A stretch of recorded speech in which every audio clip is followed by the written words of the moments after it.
That was awesome, the way that it finished up. You got to love that they actually tried in the game. When you got to the fourth quarter, they had a stat at one point, was maybe halfway through the fourth quarter, maybe past that even. And the stat showed through the first 3 quarters of the game, there were 49 dunks. You think those are uncontested? Yeah. In the fourth quarter, at that time, there was 1. Now, by my unofficial count, I think there were 2 dunks in the fourth quarter. There may have been more, but I think there were only 2. Compared to 49 in the first 3, that shows that things got tight a little bit. When you're watching Lowry D-up players, drawing charges, tying people up, trying to get the jump ball, that speaks to how much these two teams cared about winning it at the end. Now, they tweak the Elam ending. The Elam ending, for those that don't know, is an idea that they came up with I guess, with 4 minutes left in the game. You come up with a point that you try to a total that you try to reach, so it doesn't drag on and on and on and on. And it gives the losing team an opportunity, but you've got to go on a serious run to do it and try to catch up. And if you don't, then we don't have to suffer through this for the last 4 minutes because the other team will just get there quicker. Anyway, what they did and I explained it really horribly there, by the way, but I really don't care. So here's what happened last night. Last night they tweaked it to start the fourth quarter. They determined first team to 24 points wins, which means first team to 157. They added 24 to the team that was ahead, which at that point was Team Giannis. If you got to 157, you won the game. So they were playing for something. And it really, really got fun to watch. It got a little chippy out there. Like I said, you had Lowry was drawing charges. There were challenges made to fouls that were called. There were challenges on, was this a block shot or not? And by the way, that block shot, LeBron James going basically right to the rack and uncontested, and then out of nowhere, Giannis comes from behind, and LeBron is literally going to lay it.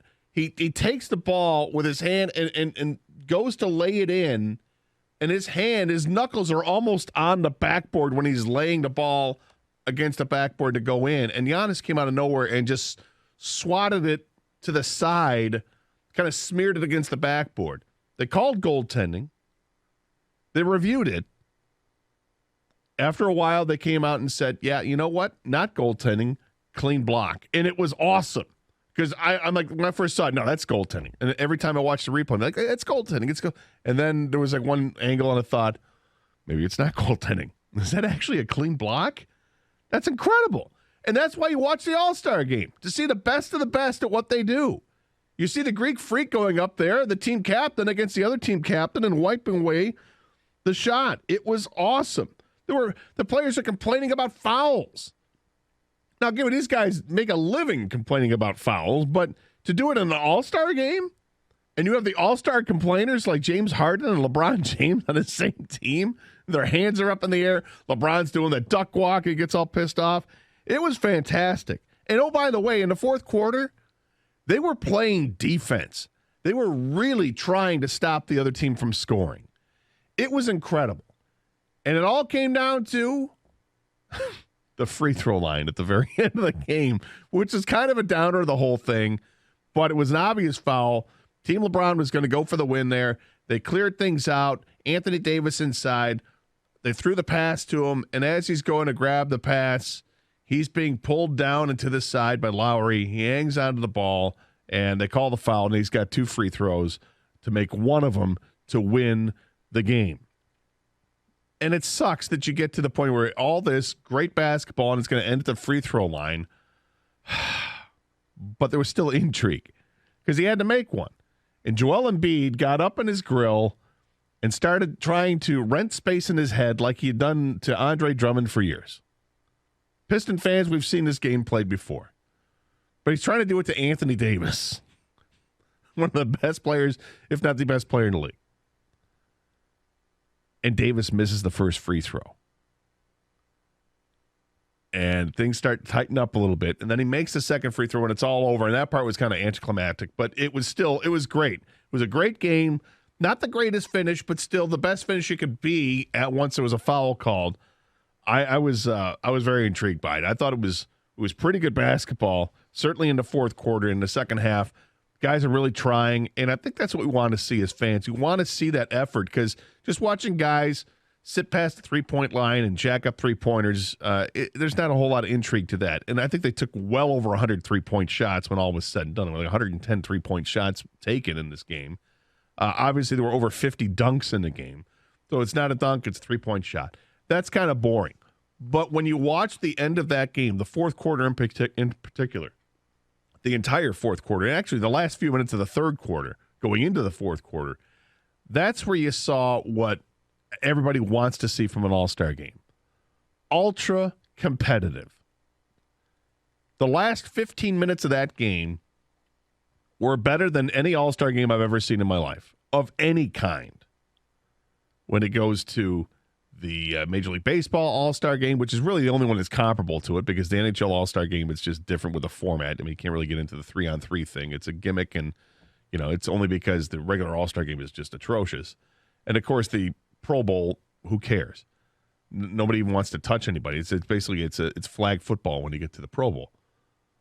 But this was awesome to watch. Maybe I'm dead wrong in this. 248-539-9797. Love to get your opinion on it. To the ticket texters here at 97136.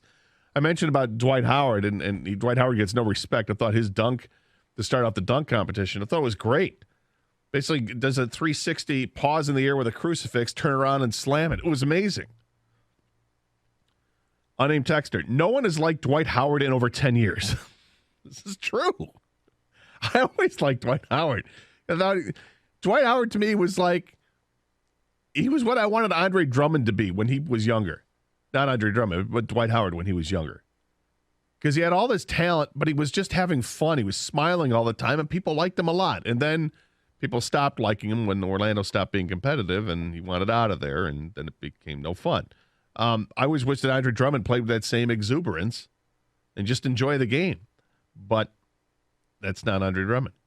I hate those dunks where they leap over 7-foot-tall men and drag – I can't say that. Let's just say they drag their undercarriage across their heads. I'm glad Gordon got no share of that win. I'm with you. I'm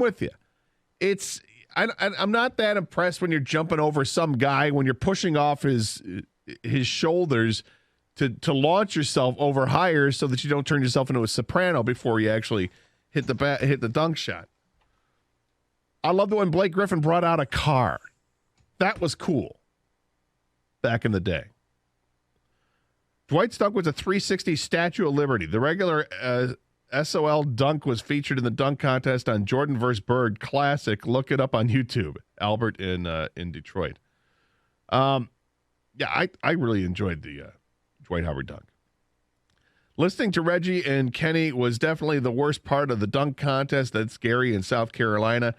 Yeah, the commentary's never really great because they think everything's a 10. Everybody thinks it's just pass fail, basically. It's either a 10 or it's a failed dunk. Who cares? Nobody wants to see it. It's not good enough. Champ, the NBA three-point contest. The chump Dwayne Wade for his Miami Heat biased while judging the dunk contest. What a joke. All the judges stunk. Charles and Graham Blank. We're actually going to hold off on champ or chump today. We're going to do that tomorrow because today being President's Day, it's a holiday, so we know people are out there listening habits. So we'll do that again tomorrow when Doug comes back. Who cares about the NBA All-Star Game? Talk about the dominating performance by U of M basketball. They were dominant. And I made that shot, by the way. I just, those that get to watch this on TV, I just made that shot. Yeah, Michigan was dominant. They crushed Indiana. Congratulations. Michigan State blew it against Maryland. Got down huge early, came storming back at the end of the first half, and then against Maryland on Saturday night and had a lead late in the game. Couldn't hang on to the lead and lost. Michigan State going in different directions right now in hoops. A year ago, we cautioned people of Michigan State when they went through a 3-game losing streak. because they came storming back and just killed it from that point on, went to the Final Four. It was great. I don't know if they have that in them right now. I think the thing that Michigan State has going for them is that there doesn't really appear to be any team that's separating themselves as being unbeatable. Anybody can win this tournament. But you got to get into the tournament. If you keep losing, you're not going to get there. Michigan, on the other side, now they got Livers back. If they could keep them healthy, and they had some scares there yesterday, but if they can keep them healthy, Xavier Simpson, Isaiah Livers, Teskey, Wagner, all those guys, Johns, they're playing really good basketball right now, and they do get some credit for that.